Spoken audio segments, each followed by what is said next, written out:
ဒီကျွန်တော်ပြောပြမှာတော့ဒီ SRN 1.5 kW ပေါ့နော် inverter ကျွန်တော်တို့ setting ချိန်မဲ့ဆိုရင်ချိန်နည်းနဲ့သူ့ရဲ့ setting တွေအလုပ်လုပ်ပုံကြောင်းကျွန်တော်ဒီနေ့ရှင်းပြမှာဖြစ်ပါတယ်အခုတွဲထားတော့ကျွန်တော် SRN 12 volt 12 volt ဘယ်လောက် AH လဲဆိုတော့12 volt 200 AH battery ပေါ့နော်12 volt 200 AH battery နဲ့ SRN 1.5 kW inverter နဲ့တွဲထားဖြစ်ပါတယ်ကျွန်တော်ဒီ lithium battery အတွက်ပေါ့နော် setting ချိန်မဲ့ဆိုရင်ချိန်နည်းနဲ့တခြား battery ဆိုရင်ဘယ်လိုချိန်မဲဆိုတော့ကျွန်တော်တစ်ချက်ပြောပြမှာဖြစ်ပါတယ်အဲဆိုsetting ချိန်မဲ့ဆိုရင်ကျွန်တော်ဆက်ကိုဝင်လိုက်မယ်ပေါ့နော်01ကကျွန်တော်တို့ဒါအသုံးပြုမဲ့မှုပေါ့နော်ဒါ UTI ဆိုတာ EPC ဦးစားပေးဖြစ်ပြီးတော့ SOS ဆိုတာ solar ပေါ့နော်ဒီနှမျိုးပဲအသုံးပြုတာများပါတယ်ဗျာနော်ကျွန်တော်တို့ဟို solar ပါတယ်ဆိုရင် SOS မှုကိုထားမယ်သူက solar ဦးစားပေးလုံးမှာဖြစ်ပြီးတော့ဒီ UTI ထားလိုက်မယ်ဆိုရင်တော့ကျွန်တော်တို့ EPC ဦးစားပေးနဲ့အလုပ်လုပ်မှာဖြစ်ပါတယ်ဗျပြီးတော့နံပါတ်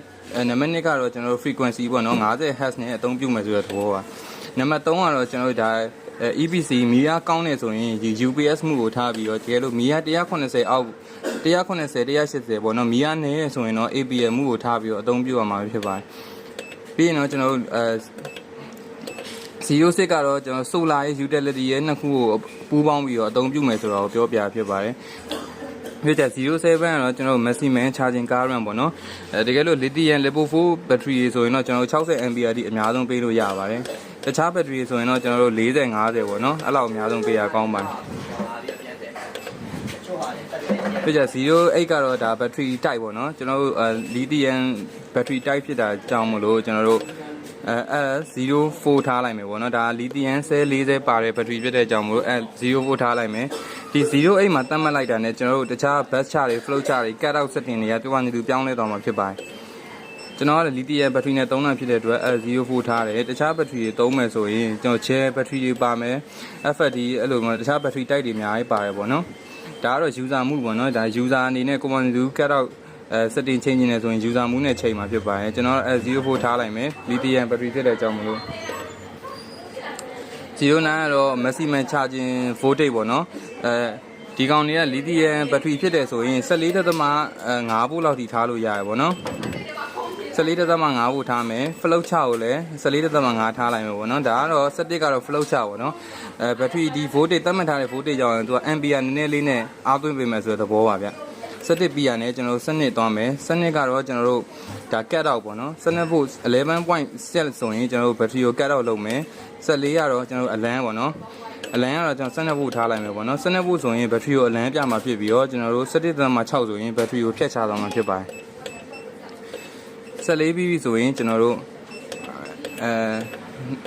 28ကိုသွားရမယ်28ကတော့ဒါ EPC charging ကားတော့ပေါ့နော် EPC နဲ့ only သွင်းမဲ့ charging ကားတယ်ကျွန်တော်30 ampere လောက်ပေးရင်တော့ရတယ်ပေါ့နော်30လောက်ထားပေးလိုက်မယ်32ကကျွန်တော်အခုက SL လေးထားထားရပေါ့နော်ဒါ BMS မချိတ်ဘဲနဲ့အသုံးပြုမယ်ဆိုရင် SL လေးထားပြီးတော့တကယ်လို့45နဲ့ချိန်မှာဖြစ်ဖြစ်ကန်နဲ့ချိန်မှာဖြစ်ဖြစ်ဆိုရင်45ကန်ကိုရွေးချယ်ရမှာဖြစ်ပါတယ်ကျွန်တော်ကတော့ BMS မချိတ်ဘူးဒီ voltage နဲ့ဖြတ်ပြီးတော့အသုံးပြုမှာဖြစ်တဲ့အတွက်ဒီ SL လေးရွေးလိုက်တယ်ပေါ့နော်ပြီးရင်33ကBMS protocol နာမည်ပေါ့နော် WLU ပေါ့နော်ဒီ32မှာ SL လေးထားတဲ့အတွက်ဒီ33ကချိန်ကြမလို့တော့ဘူးပေါ့နော်တကယ်လို့32မှာ45တို့ပါတော့ချိန်မယ်ဆိုရင်တော့ဒီ33မှာသူ့ရဲ့ protocol အမှန်ကိုသွားပြီးရွေးချယ်ရမှာဖြစ်ပါတယ်33ပြီးတော့35ပေါ့နော်35ကတော့ကျွန်တော်တို့battery အားကုန်သွားပြီးတော့တကယ် battery ကအားကုန်သွားပြီပေါ့နော်သူ့ရဲ့ setting မှာ 11.6 မှာအားကုန်သွားပြီဆိုရင်တကယ်လို့ solar ပြန်ရရင် battery ကိုအားပြန်သွင်းပေးမယ်ပေါ့နော်အားသွင်းပြရနဲ့ဒီ voltage ရောက်ရင်သူက output ထုတ်ပေးမယ်ဆိုတဲ့သဘောပေါ့နော်output ကိုဒီ voltage ရောက်မှထုတ်ပေးမယ်ဒီ voltage မြောက်မချင်း battery ကိုပဲအားသွင်းပေးမယ်ဆိုတဲ့သဘောပေါ့နော်တကယ်လို့ solar ရေးပါရှိရင်တော့သူက bypass တော့အနေနဲ့တော့သွားပေးမယ်ဒါပေမဲ့ဒီ battery တီးတန့်ပဲဆိုရင်တော့ဒီ 73.6 ရောက်မှ output ထုတ်ပေးမယ်သဘောပါနော်36ကတော့ဒီ solar only ampere ပေါ့နော်20 ampere သဘောချိန်ထားလို့ရပါတယ် solar only ပေါ့နော်ဒါ solar နဲ့အားသွင်းမယ်ဆိုရင်အများဆုံးဘယ်လောက် ampere နဲ့သွင်းမလဲဆိုတော့ချိန်ရပါပေါ့နော်39ကတော့ဒီ battery အားပြည့်လို့ပေါ့နော် voltage ပြန်ကျပြီဆိုရင်တတ်မှတ်ထားတဲ့ဒီ volt ရောက်မှာbattery ကို recharge ပြန်လုပ်ပေးမယ်ပေါ့နော်အားပြန်သွင်းပေးမယ်ဆိုတဲ့သဘောပါဗျအဲ့ဆိုရင်setting တွေကတော့ဒါပါပဲဗျ1.5 kW ချိန်မယ်ဆိုရင်ကျွန်တော်ပြောလို့လေးချိန်မယ်ဆိုရင်ချိန်ကြည့်လို့ရပါတယ်ဗျ